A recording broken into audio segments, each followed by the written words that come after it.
empezar con este nuevo capítulo del podcast, quiero presentar esta nueva sección que vamos a tener que se llama Simposio, donde vamos a diferencia del podcast anterior o del capítulo anterior, vamos a, en vez de entrevistar, vamos a hablar sobre un dilema. Esta vez nos toca el dilema del anciano, que es: un anciano fue un criminal de guerra, pero ahora es un buen ciudadano. ¿Debe ir a prisión o merece vivir en paz? Para esto vamos a dar unas definiciones generales que las va a dar mi compañero Benjamín Romero. Ya. Para empezar, queremos definir qué es la ética. La ética es la disciplina que estudia la moral desde un punto de vista racional y crítico y sistemático.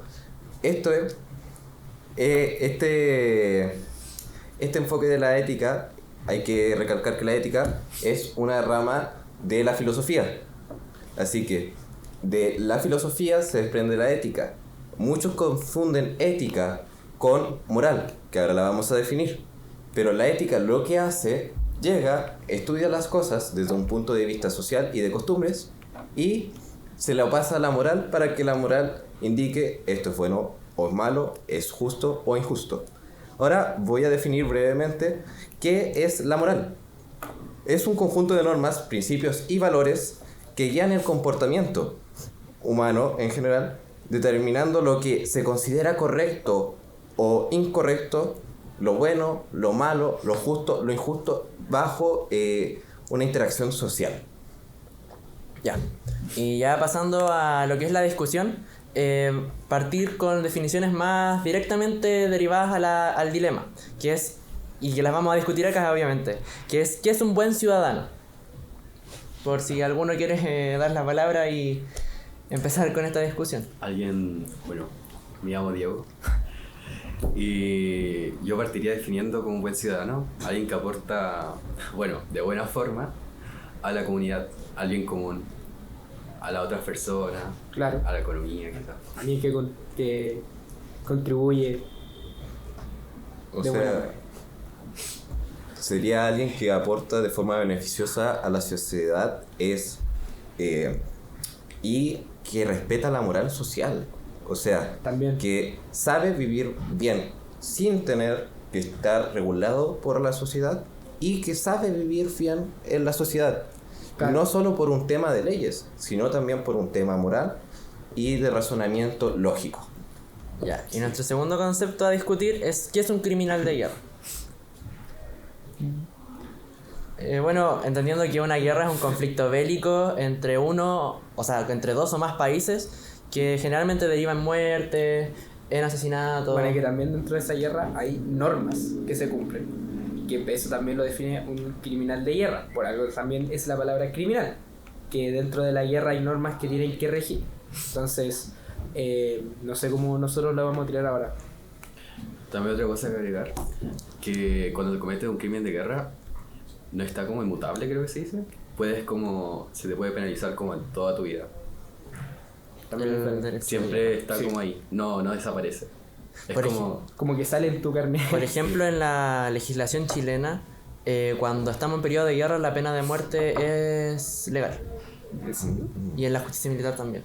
Yeah. Desconocida. Ahora, igual, el tema de los crímenes de guerra no solamente lo suelen ver los tribunales, o sea, las partes judiciales de cada país, sino que los ve los judiciales internacionales. Internacionalmente. Así que tampoco hay que olvidarnos de eso, que es algo fundamental, ver lo que está en lo judicial internacionalmente, porque puede ser muy distinto la legislación de la Constitución, no sé, de Chile, sí, que no es lo mismo que quizás la Constitución, no sé, de Alemania, de Francia o la de China. Tienen ideales muy distintos. ¿Podría repetir eso de nuevo? Porque no vamos a cortar, pero podéis repetir eso de nuevo, porque justo en caso de incidencia sí, es muy distinto el tema de una constitución o de las leyes de un país, dependiendo de cuáles son sus fines. Y por eso no podemos olvidarnos que esto no está regulado por un país, sino por la Corte Internacional. Claro. Que no tiene quizás los mismos ideales que Chile, los mismos ideales que Francia, que España, que China, que Estados Unidos. Y ahí también derivamos en si es una guerra o un genocidio. Pero tengo una consulta. Cuando es una guerra civil y hay criminales de guerra, que el criminal Es ¿quién lo rige? que Por ejemplo, deja de existir la legalidad del país, pero el país se divide. cuando acaba la guerra civil y ya hay por ejemplo un bando ganador y ese bando ganador toma el control del país y hace una constitución en base a eso, y el criminal de guerra es juzgado, lo juzga esa constitución. La juzga la Constitución y aparte existen los organismos internacionales. Por ejemplo, Chile está con el Tratado de la Haya. Entonces, por eso no puede tener la pena de muerte. Claro. Porque si uno puede poner legal la pena de muerte, pero se sufriría impactos económicos porque hay regulaciones internacionales. Entonces habrían sanciones internacionales. Pero en sí, dentro de las sanciones nacionales, no habría nada. Ahí entra el tema de la diferenciación entre la política nacional y la política internacional. Entonces, aquí entramos de nuevo a la pregunta. Una persona que ya es anciana, que en su juventud probablemente fue criminal de guerra, a lo mejor reclutado de forma obligatoria, y ahora es un buen ciudadano. Por ejemplo, los criminales de guerra, ¿de qué podría ser? De alguna guerra. No sé, la más De la conocida. Segunda Guerra Mundial. Eso mismo. Eso. Sí. Alguien del ejército estadounidense que fue reclutado y que cometió crímenes de guerra porque torturó a alguien más allá de lo que debería haber hecho. Igual, muchas personas que cometen crímenes de guerra es porque están como siguiendo órdenes de alguien superior. Y bueno, eso sí, es un tema verdad. importante. Ahí entra el tema del tráfico de influencias. Entonces, tendríamos... ¿Dónde dirigimos la justicia? ¿A las causas o al culpable? Claro, Al que la ejecuta. Es que igual depende mucho porque se puede dar el caso que la persona que ejecutó ese crimen haya tenido que apelar entre su vida, la de su familia, Exacto. y entre la de otros. Y sabemos muy bien que el ser humano es egoísta en ese Y sentido. también cuando hay un contexto sobre todo de Exacto. guerra. Entendiendo que cuando estamos en guerra también existen traumas. Los traumas deshabilitan Sí, el los lado traumas izquierdo. No, los traumas, que son eventos fuertes, deshabilitan el lado izquierdo de nuestro cerebro, dejando todo a la irracionalidad. Entonces, por eso también cuando se comete un acto sin pensar, que se dice cuando viene después de un acto traumático, no es condenable del todo porque es un acto sin razón alguna. Sí, de hecho Aristóteles y Kant planteaban que de cierto modo en lo que coincidían es que todo ser inmoral era porque justamente estaba actuando de manera irracional. O sea, entonces, ¿cómo podemos juzgar a alguien que está actuando bajo una naturaleza de cierto modo irracional y más cercano a lo que es un animal, de cierto modo, bajo leyes prescritas para personas racionales que se rigen por la moral? Igual entendamos que la moral cambia dependiendo de la cultura. Entonces Sí, creo que hay que situarnos en algún lugar específico. Por ejemplo, acá en Chile están las reglas de la moral y la del decoro, que son, por ejemplo, no podéis desnudarte en plena vía pública. Claro. Pero son cosas que tomamos por hecho de que están mal, Claro. pero en otros lados son normales. Sí, eso es verdad. Y el tema es que, claro, justamente tú decías ahí eso de que se inhabilita una parte del cerebro y justamente eso también provoca un daño hacia la empatía del ser humano. Y claro, si a mí me ponen en la posición de que si yo no obedezco órdenes dentro de una guerra y se pone en riesgo mi vida, la de mi familia, y justamente tengo ese daño empático, es como existe la posibilidad que no tienda a pensar por mí mismo. Pero no también... Sí, no podríamos tomar que cuando actuamos de la irracionalidad estamos usando nuestro lado inconsciente, o sea, nuestro lado de lo que tenemos aprendido más de lo consciente. Entonces sería un problema de la persona, un problema social. Porque también piensa que, no sé, cuando alguien tortura a otra persona en contexto de guerra, y esa persona está acatando las órdenes, ya que quiere como proteger a su familia, protegerse a él mismo, pero también la persona que está torturando, esa persona también tiene familia, ¿cachai? Sí. Pero esa misma persona hubiese hecho lo mismo en el otro caso, si le hubiese tocado a él. Ya que tocamos el tema de que está actuando de forma irracional, llevémoslo entonces al caso de seres irracionales o que se consideran irracionales. Por dar un ejemplo, si yo voy a la sabana y trato de matar a un animal que tiene la capacidad de atacar, ¿qué va a pasar? Ese ser se va a ver enfrentado a una amenaza de muerte. ¿Y qué va a haber? Y va a responder. Va a responder, en ese momento, por más irracional que sea, tiene el instinto de sobrevivir él. Entonces todo dependería si es un acto premeditado. Sí. Claro, depende de que si el individuo fue quien tuvo la idea de hacerlo y lo organizó, o si es alguien que está bajo un superior y tiene que obedecer porque de eso depende su vida. No es una situación equiparable. Una es una degeneración del pensamiento humano y el otro es de remontarse al instinto más natural de todo ser, que es la supervivencia. Pero se supone que somos seres racionales, o sea, ¿nuestro instinto supera nuestra racionalidad? ¿O tenemos que dejar nuestra supervivencia superar nuestra racionalidad? Es que en el caso que se planteó, dijiste que en una guerra se generan traumas. Sí, y los traumas inhabilitan el pensamiento racional, como indicaste. Pero si te dan una orden y tú tienes que seguirla y tienes un tiempo para decidir si seguirla, entendiendo que es un caso premeditado, tú tienes la decisión de seguir tu moral o de seguir tu supervivencia. ¿Cuál debería ser? ¿Qué caso es correcto tomar?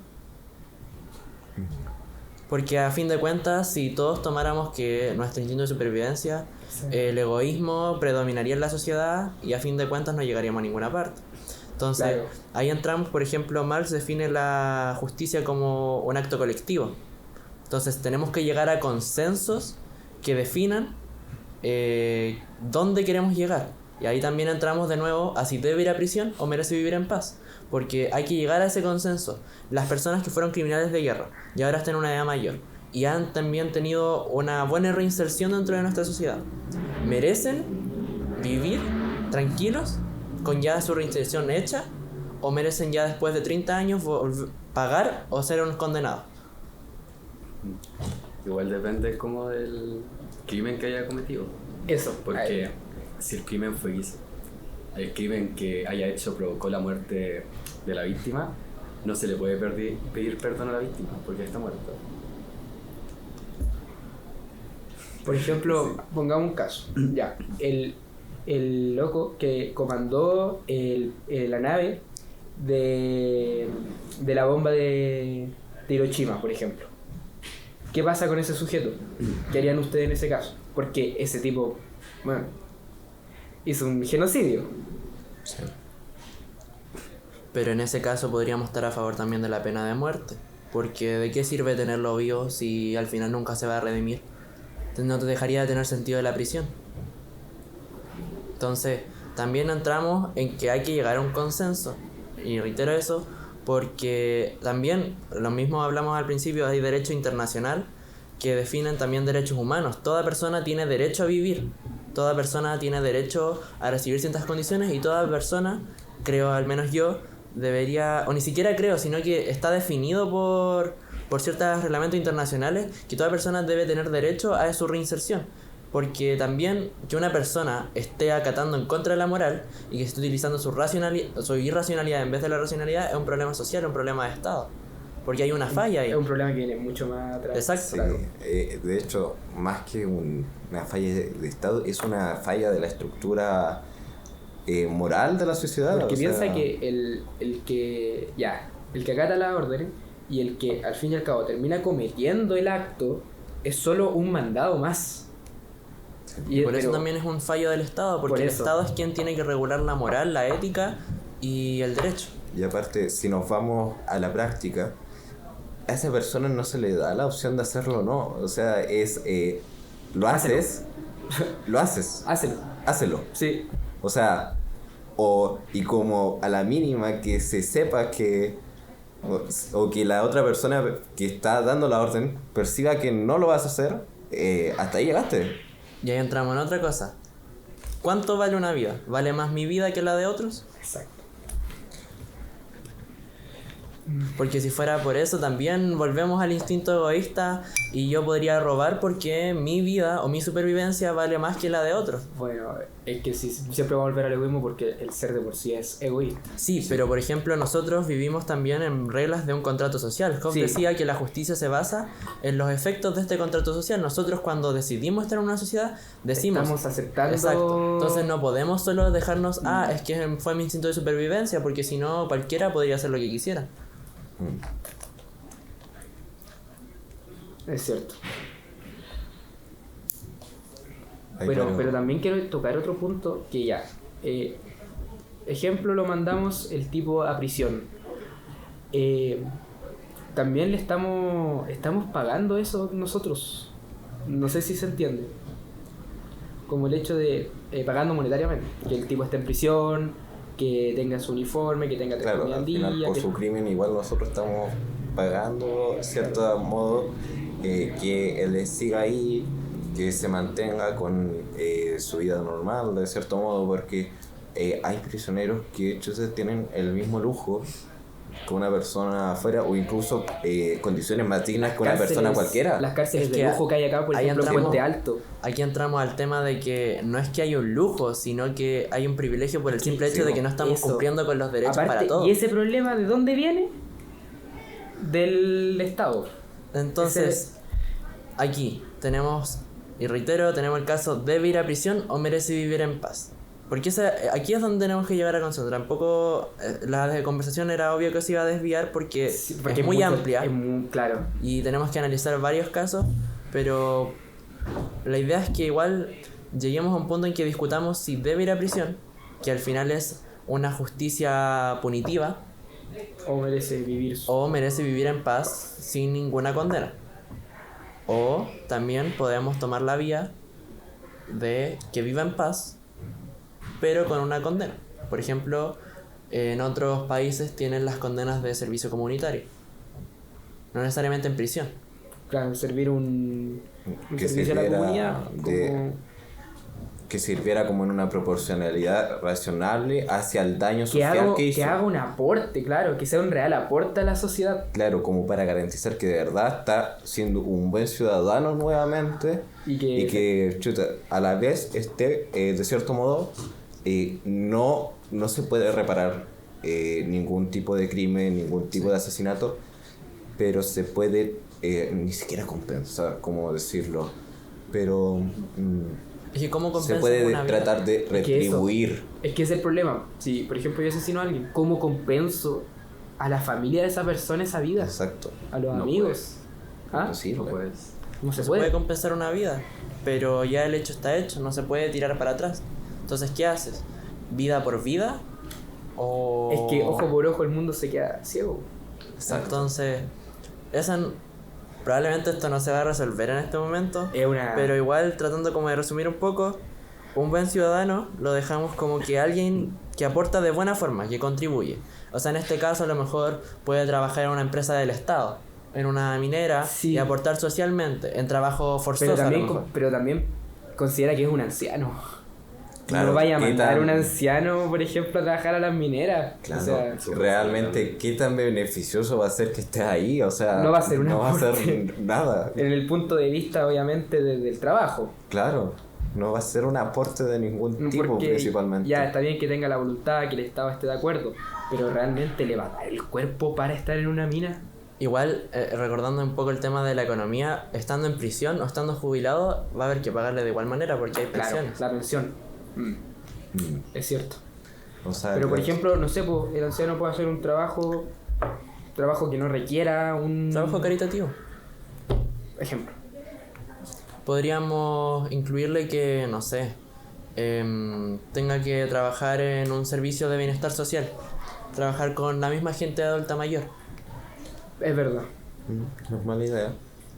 A lo mejor las decisiones se tienen que tomar antes de que fuera un anciano. Sí, de hecho ahí encuentro que es como el principal fallo, porque aquí, chuta, si estamos viendo que llegó anciano y que ya de cierto modo podría estar o no estar jubilado, ya teníamos el tema de que esto se está haciendo de manera tardía. Aparte lo otro es que al ser un criminal de guerra, por ejemplo, los sobrevivientes al desembarco de Normandía quedaron para toda la vida con algún tipo de trastorno, o sea, con algún tipo de trauma postguerra. Sí, pues, habría que ver si está como apto psicológicamente apto para sí, hacer un trabajo comunitario que ayude a la sociedad. Claro, porque no vayas, no sé, pues está trabajando y de repente le da el delirio, ¿cachai? Igual si estamos diciendo que un anciano que ha vivido todo ese tiempo siendo un buen ciudadano, o sea, sí, como... si ya se está como adaptando a la sociedad, ya hizo un proceso de como adaptarse de nuevo, ¿cachai? Quizás como debería pagar sería con trabajo comunitario. Entiendo que hay que tomar una decisión. Sí, pero ese trabajo sería remunerado. No sería justo que fuera remunerado.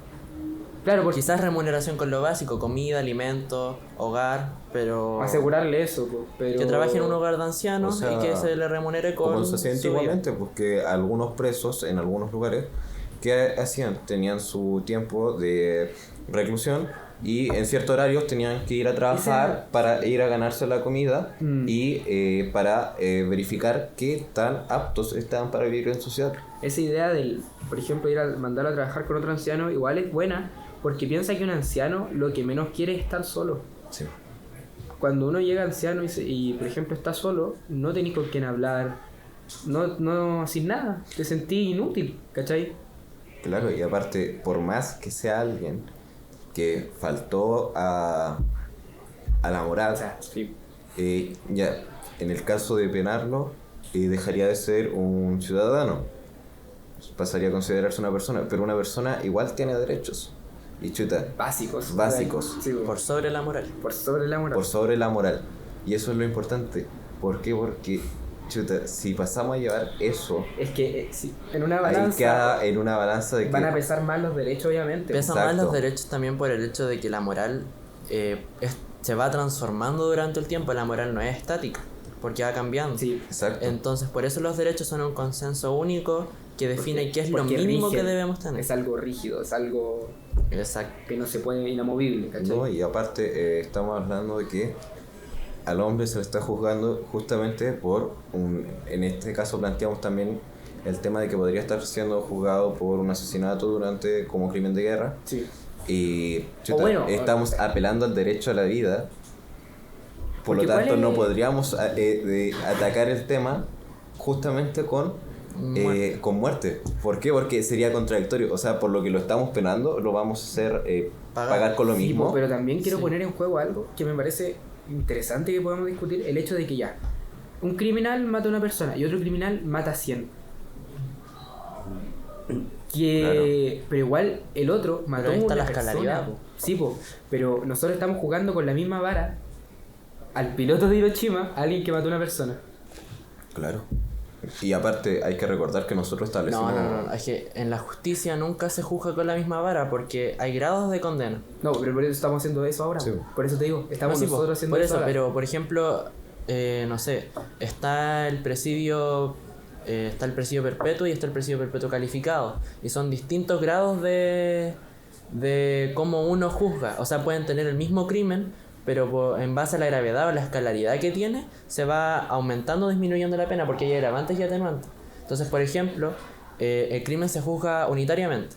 Si él mató a 100 personas, se van acumulando los crímenes y se va aumentando la pena. Pero esa persona, al fin y al cabo, igual va a vivir que la otra, así va a vivir igual que la otra como en la cuestión comunitaria, ¿cachai?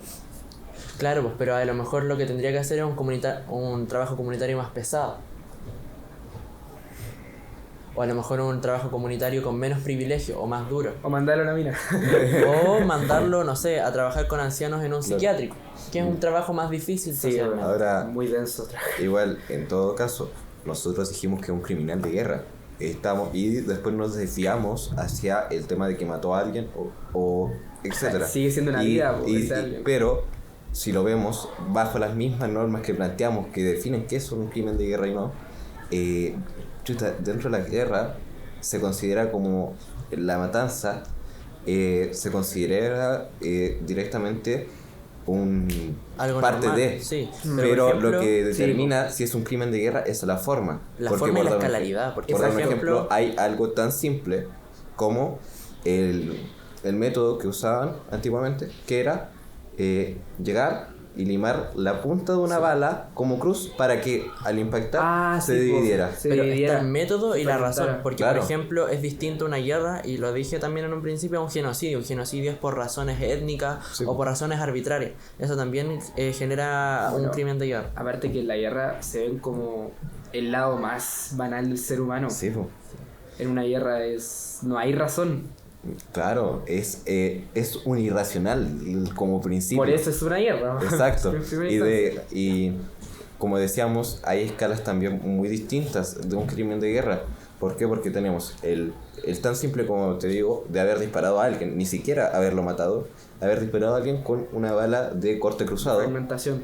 Y están las granadas, hay un tipo de granada en específico. Ahí se considera, yo creo que o si fue torturado. Claro. Porque, claro. Son distintos grados. Igual ya por temas de tiempo voy a pasar a tratar de hacer un pequeño resumen, que es, primero definimos que era un buen ciudadano, que es alguien que respeta la moral social, que contribuye a nuestra sociedad, que aporta de buena manera.